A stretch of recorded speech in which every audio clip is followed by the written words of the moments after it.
घुमाया हुआ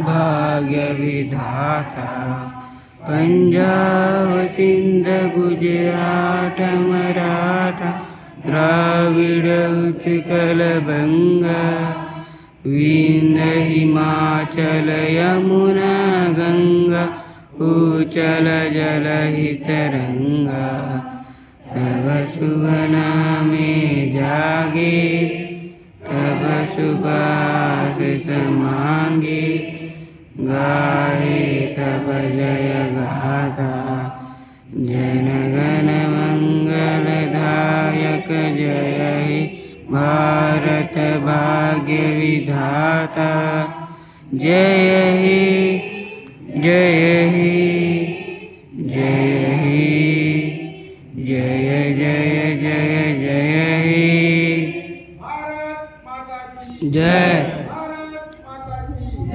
झंडे झंडे की जय झंडे झंडे की जय अमर शहीदों की जय अमर शहीदों की जय बाबा साहब अम्बेडकर की जय हमारे बच्चे और यहाँ पर आए हुए हमारे सभी स्वतंत्रता की हार्दिक शुभकामनाएं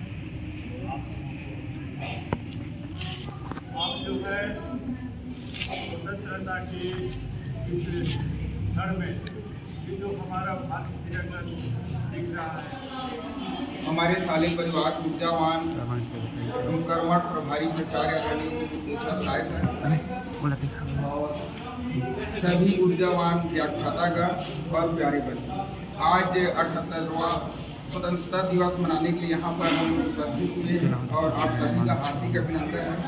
मैं आप लोगों को एक महत्वपूर्ण जानकारी बताना चाहूँगा। फ्लैग कोड ऑफ इंडिया क्या है, उसके संबंध में आप लोगों को मैं बताना चाह रहा हूँ, जो बहुत ही महत्वपूर्ण है सभी के लिए। केसरिया सफेद और हरे रंग के तिरंगे और केंद्र में अशोक चक्र के साथ भारतीय राष्ट्रीय ध्वज एकता का प्रतीक है। हमारा राष्ट्रीय झंडा स्वराज ध्वज पर आधारित है, जिसे स्वतंत्रता सेनानी पिंगली वेंकैया ने डिजाइन किया था। भारत का राष्ट्रीय ध्वज गहरे केसरिया रंग का है, जो कि देश की शक्ति और साहस को प्रदर्शित करता है। तो दूसरी तरफ सफेद धम्म चक्र के साथ शांति और सत्य का प्रतीक है और इस पर बने चक्र को धम्म चक्र कहते हैं।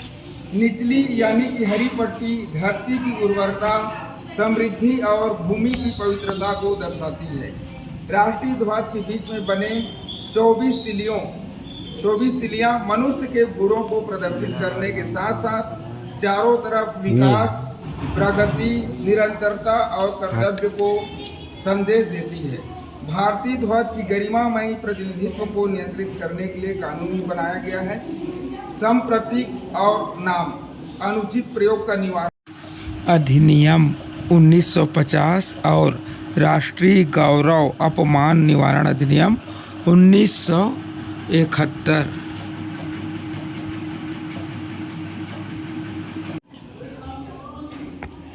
और भारतीय ध्वज संहिता 2002 के तहत बनाए गए हैं। भारतीय ध्वज संहिता 26 जनवरी 2002 को प्रभावी हुए थे, मतलब अलग से फिर संशोधन किया गया था। भारतीय ध्वज संहिता के खंड 2.1 के अनुसार आम जनता, निजी संगठनों, शैक्षणिक संस्थाओं आदि के सदस्यों द्वारा राष्ट्रीय ध्वज की गरिमा और सम्मानों के अनुरूप राष्ट्रीय ध्वज के प्रदर्शन पर कोई प्रतिबंधन नहीं होगा। झंडे का कोई प्रतीकात्मक प्रतिनिधित्व नहीं होने चाहिए।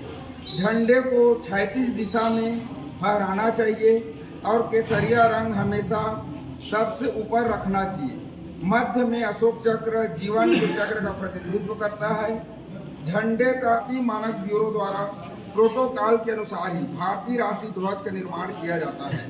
आधिकारिक प्रदर्शन के लिए केवल उन्हीं झंडों का उपयोग किया जा सकता है जो भारतीय मानक ब्यूरो द्वारा निर्धारित विशिष्टताओं के अनुरूप हो और उस पर भारतीय मानक ब्यूरो का चिन्ह भी होना चाहिए। 15 अगस्त को ध्वजारोहण किया जाता है। 26 जनवरी को तिरंगा फहराया जाता है। ध्वजारोहण और झंडा फहराने के बीच एक बड़ा अंतर है। जब तिरंगे को नीचे से रस्सी के माध्यम से खींचकर फहराया जाता है जिसे ध्वजारोहण फ्लैग होस्टिंग कहते हैं, लेकिन 26 जनवरी को तिरंगा ऊपर ही बंधा रहता है जिसे पूरा खोलकर फहराया जाता है। इसे झंडा फहराना फ्लैग अनफोल्डिंग कहते हैं। जब भी राष्ट्रीय ध्वज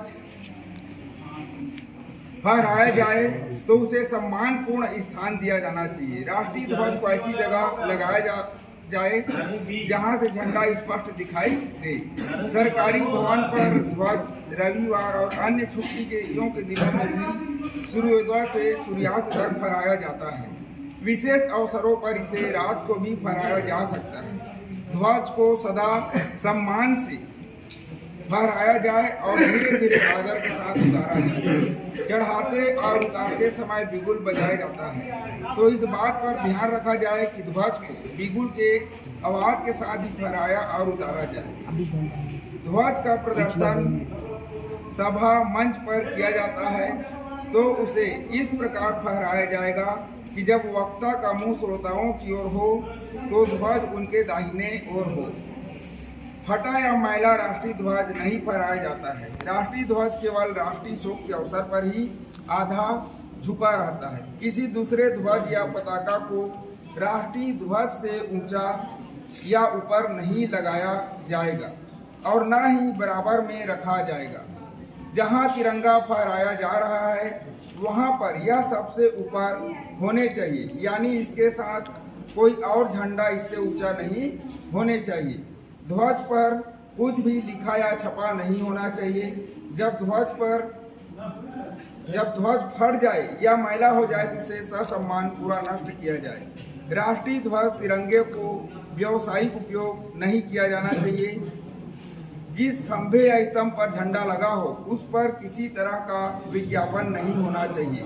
हर घर तिरंगा अभियान में रात में भी राष्ट्रीय ध्वज फहराने की अनुमति देने के लिए भारतीय ध्वज संहिता 2002 में संशोधन किया गया। भारतीय ध्वज संहिता 2002 में 20 जुलाई 2022 के संशोधन के बाद ब्लैक कोड 2022 के अनुसार जहां ध्वज खुले में प्रदर्शित किया जाता है या किसी नागरिक के घर पर प्रदर्शित किया जाता है वहां इसे देर रात फहराया जा सकता है, जबकि पहले तिरंगे को सूर्योदय से सूर्यास्त तक ही लगाने की अनुमति थी। और राष्ट्रीय ध्वज तिरंगा हमारी अनेकता में एकता का गौरवशाली प्रतीक है। 3 रंगों में रंगा है ये प्यारा तिरंगा, हर रंग में छिपा है एक गहरा संदेश केसरिया। केसरिया बताता है वीरता की कहानी, श्वेत रंग में है शांति की रवानी, हरे में बसा है हरियाली का संसार, तिरंगे की शान में हमारा सारा प्यार। भारत माता की जय। तिरंगे झंडे की जय। अमर शहीदों की जय। अनेकता में एकता, विशेषता, अनेकता में एकता, भारत की विशेषता हम सब एक हैं, हम सब एक हैं।